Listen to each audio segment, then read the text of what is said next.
ANM ನ್ಯೂಸ್ಗೆ ಸ್ವಾಗತ. ರಾಷ್ಟ್ರ ಪ್ರಶಸ್ತಿ ವಿಜೇತ ಕುಟ್ರಳ್ಳಿ ರೈತನ ಮನೆಗೆ ಸಮಗ್ರ ಕೃಷಿ ಅಧ್ಯಯನಕ್ಕೆ ಹೊರ ಜಿಲ್ಲೆಯ ರೈತರು.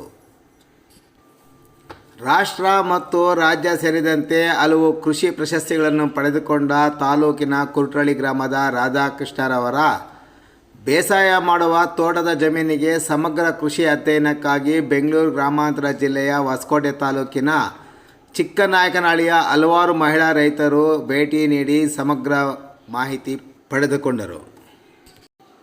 ಧರ್ಮಸ್ಥಳ ಗ್ರಾಮಾಭಿವೃದ್ಧಿ ಸಂಸ್ಥೆಯ ಸಂಘದ ಸುಮಾರು 60ಕ್ಕೂ ಹೆಚ್ಚು ಮಹಿಳಾ ಸದಸ್ಯರು ರಾಧಾಕೃಷ್ಣರವರು ಕೈಗೊಂಡಿರುವ ವಿವಿಧ ಬೇಸಾಯ ಪದ್ಧತಿ, ಜೇನು, ಹಸು ಸಾಕಾಣಿಕೆ, ಕುರಿ ಸಾಕಾಣಿಕೆ, ಕೋಳಿ ಸಾಕಾಣಿಕೆ, ರೇಷ್ಮೆ ಸಾಕಾಣಿಕೆ, ಮಾವು ಅಭಿವೃದ್ಧಿ ಸೇರಿದಂತೆ ಹಲವಾರು ಬೆಳೆಗಳನ್ನು ಅಧ್ಯಯನ ತಂಡ ವೀಕ್ಷಣೆ ಮಾಡಿ ಹಲವು ಮಾಹಿತಿಗಳನ್ನು ಅವರಿಂದ ಸಂಗ್ರಹಿಸಿಕೊಂಡರು.